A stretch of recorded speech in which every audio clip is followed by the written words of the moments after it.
Ladies and gentlemen, let's make a round of applause for Jozy.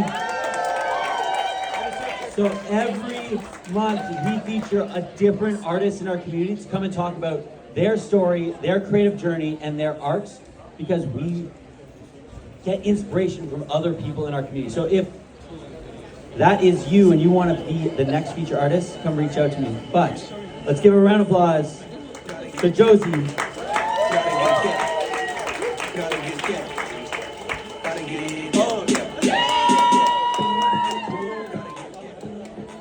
Okay, does this thing work? Okay. That was my my bar mitzvah walk-up song, so I felt it was like necessary to play that. Wow, so many people. If I know you, I love you. Thank you for coming. If I don't know you, you're going to learn a little bit about me and a little bit about why I love coming here. If I've met you, I've probably mentioned I come to the Creative Lounge. My favorite part about coming to the Creative Lounge is these presentations. You learn something about, an artist, a creative, and then you become inspired and you go create your own art. So before we begin, I have a question for everyone here. Who knows what rotoscoping is? Okay, it's a lot more than I thought. Some videographers in the house. Who knows what a hyperlapse is? Okay, a little less, wow. Who here has worked on a project really hard for maybe a long time and they're really proud of it, but they never posted it or showed it? That should be everyone, come on, let me. So, yeah, and that's the point of this, is because I haven't posted half of the stuff up here. So it's like, I'm just happy to, finally show it to you guys today and do this presentation. So this is like a very watered down kind of history of my entire life. I think I have a different haircut every day of whatever grade that was, 4th grade. That's me as a baby with a baseball bat in hand. I was destined, like my name, destined to work in sports. To work in an industry in journalism, actually, that was, I wouldn't call it very cutthroat and dry, but it was, just very regimented and fact-based. And then naturally from that, I kind of grew my wings, picked up a camera, and started directing music videos, which was very abstract and creative. And now I'm a multimedia producer at University of San Francisco. So this was my music video production company that I started with my business partner, Drake, Saucy Visuals. This was the most fun time of my life as a creative. This was in 2020, 2021. We had a logo, we had a sauce bottle, we had hats. We were trying to be like Lyrical Lemonade, if anybody knows, Cole Bennett, based out of Chicago. And we just had some artists who were willing to put on the craziest costumes and do the craziest things. We had puppets of ourselves for the intros.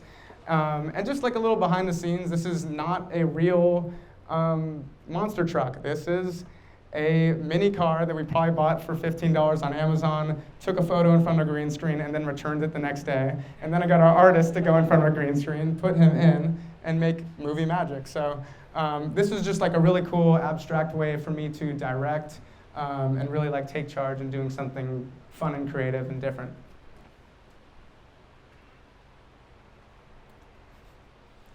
So yeah, behind the visuals. We worked with very minimal gear. I probably was using a $900 A6500 camera, some crappy $60 tripod I got on a Black Friday sale, Best Buy, $20 green screen. We honestly did not know what we were doing, and if you ask me now, I have no idea how to create this disintegration effect. I used YouTube University back then, and I would still use it to this day, almost every day at work now. You can learn anything if you put your mind to it.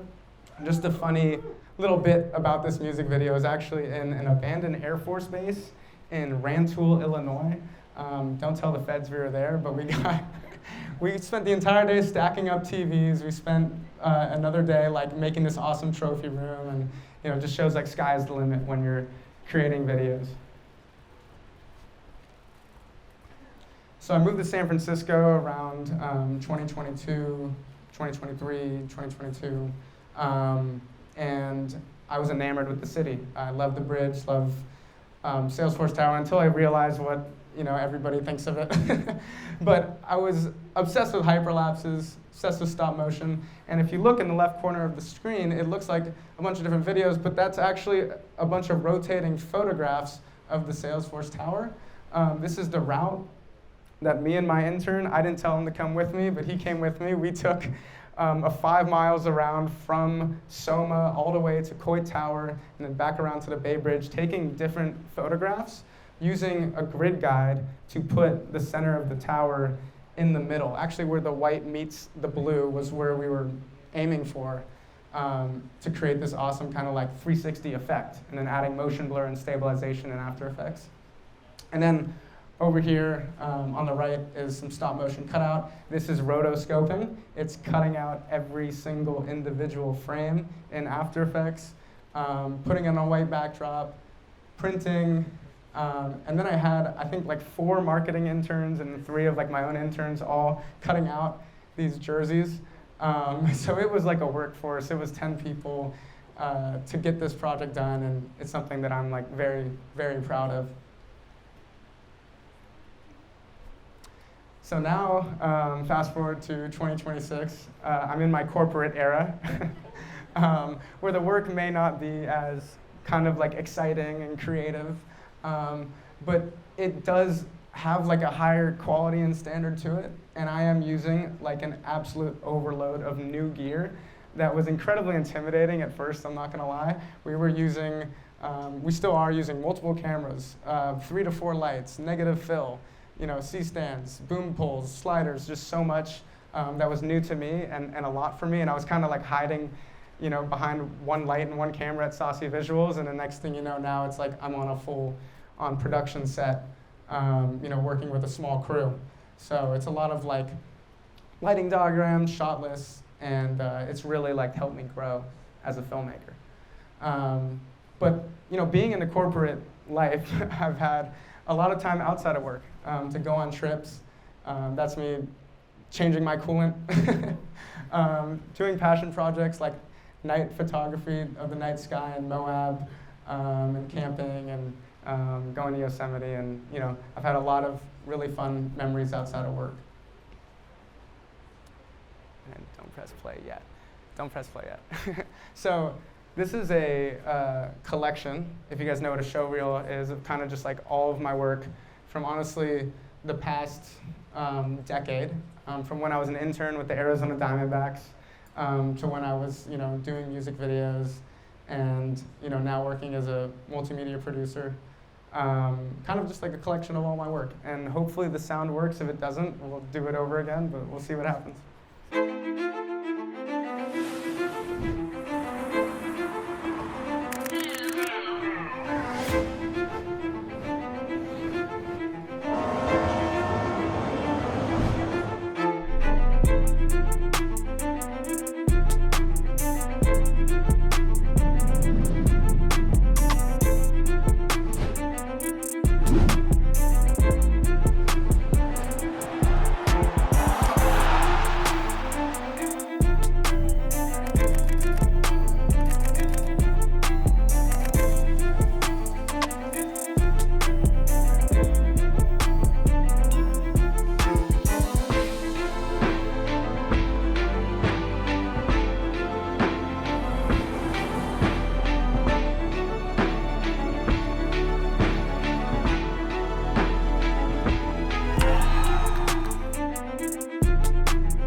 One more slide.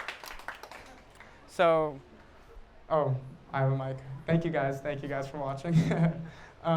What I have learned, other than drawing a bunch of squiggly lines and finding baby pictures of me in the old family Dropbox, is to prioritize yourself and community. When I first moved here 4 years ago, I had a couple of friends I worked with. Next thing you know, you're on a boat with 40 of your closest friends going underneath the Golden Gate Bridge. But you need to work on that, and it takes time. There was a lot of projects where I was burnt out. I was up late. I did not have a social life. I was not having that much fun, but I was creating beautiful art, and I was in love with that. But if I were to do it again, I would do it so much differently, and I would prioritize some time for myself, get out, and build a community. I have started like hosting dinner parties and art nights, and you know, I've had so much fun doing it. I definitely think as a creative, we all need that social and balance, you know, between work and friends. Do something new every time. Every time you go out there, you should be trying to learn a new skill. If you 5 minutes? Okay, thank you. Every time that you know, pick up a camera or a paintbrush or, you know, whatever you're doing, you should be, you know, trying something different because you're never going to grow otherwise, obviously. And do passion projects, but give them a deadline, because if you don't, you're never going to end up doing them. And I'm really telling you guys that to tell that to myself, because I'm like the worst at that right now. It's just like, do it with friends so that people are depending on you, and then write a date in the calendar, get it done. And then last but not least is totally trust yourself.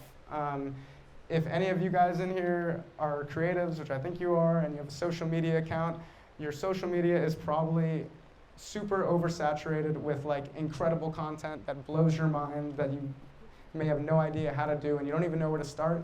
But we all got to start somewhere. I did, and I'm like super proud of what I've done, and my journey is just getting started. So thank you guys so much. Woo!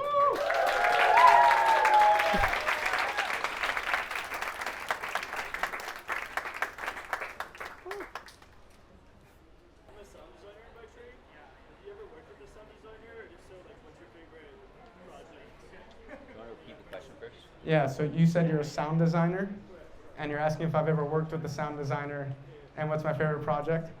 I love, yeah, so, oh my God, my favorite project up here? Or just, oh man, okay, I'll answer that one first.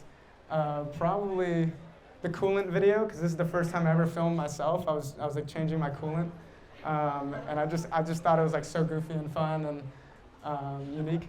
And I've worked with sound designers like VFX, like SFX designers before on, you know, different like short films and stuff that I've worked on, and I think that's like totally necessary and like super important for film. Any other questions? Jozy, what inspires Yeah. you to create? What inspires me to create? Oh man, I guess other than going here, I mean honestly, the Faight is a big part of my inspiration. Is just meeting people here who are incredibly talented and push me every day. But I'd say like my family, my parents are architects, and I've seen them work incredibly hard at their craft, and it's definitely, you know, bled into me to do the same. Question? Can you speak more about how the creative community you've worked with has helped you really get good at your craft? Oh man, can I speak more about the creative community and how it's helped me work on my craft? Good question. The cutout video that you guys saw, I had 10 different people working on that project, whether it be cutting out jerseys from a piece of paper, or pointing their thumb up at the sky and taking a photo of it, or, you know, coming with me to Office Depot to print. When you have a fun idea or an exciting idea, other people gravitate towards that and they want to work with you, just as I do with them. So, you know, don't keep your ideas to yourself. Did you study film, and if you didn't, how did you do your first project? She asked if I studied film. If I didn't, how did I do my first project? So, no, I was a journalism major. I went to Arizona State University. I don't know if I mentioned that. And when I was there, I was doing everything. I was doing like radio, writing, podcasting, broadcasting. But I took one videography course in my junior year, and it just like changed everything. And I went on a study abroad trip to South Africa and did like a documentary out there. But I was taking like very low-level courses for that, and then like some small film courses towards the end of my senior year. But really, I learned how to do everything, like audio, video, music, all in one. And then I was taking some film courses where people like only knew how to do sound, or only, you know, knew how to act, and didn't, you know how to be on camera and do all this stuff. So being a journalist honestly really helped me, you know, be kind of like a one-man band and a jack of all trades. Yeah, maybe. Money. If you're a filmmaker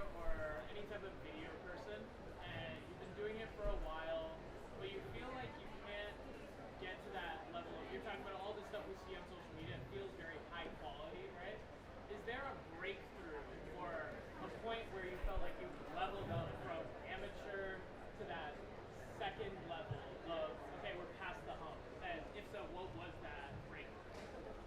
Honestly, I think, okay, well, he asked me if there was a breakthrough I had going from like amateur to second level or pro level or whoever where I got. I'd say COVID, honestly. I spent a lot of time just editing, a lot of time on YouTube, like working with footage that I had of athletes like from all around the year. And I spent a lot of time editing that. So I mean, really, like you get what you put out, you know? So like the work that you put in, you're gonna see results. And I honestly did have like a knack for it. Like I found kind of like I am a sort of naturally gifted, but it didn't come to me right away. I had to work really, really hard to get there, yeah. Okay, are we all good? Maybe one last question? Okay, one last question in the back. What's the one video you want or have to make before you die? Good question. One video I gotta make. I mean, I said at a dinner not too long ago to make a commercial for like a very high-level brand as a director. So I think I might as well just put that out there that I really want to do that. So that's a good question. I mean, I think everyone heard him. But yeah, thank you so much. Thank you guys.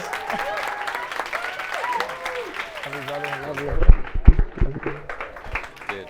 Yeah. So something that Jozy said really stuck out to me, and Money touched on a little bit here. Social media. How many people look at social media and they see all this amazing stuff, but like you get a feeling of like almost FOMO, like my art isn't quite there yet, or it's inspirational, but it keeps you from creating. Has anyone felt that feeling where they look online, it's like, oh, everyone else is doing something so much better? And I think what Jozy said here was that coming and meeting all and being inspired by people in person I recorded it. rather than I got the just whole thing online filmed. You're chilling. is such a better way to get inspired, collaborate, and learn from other people than that feeling that you're not enough from looking at social media. So thank you all for being here today and tapping in and meeting some other incredibly talented people in this room. So let's get one more round of applause for Jozy.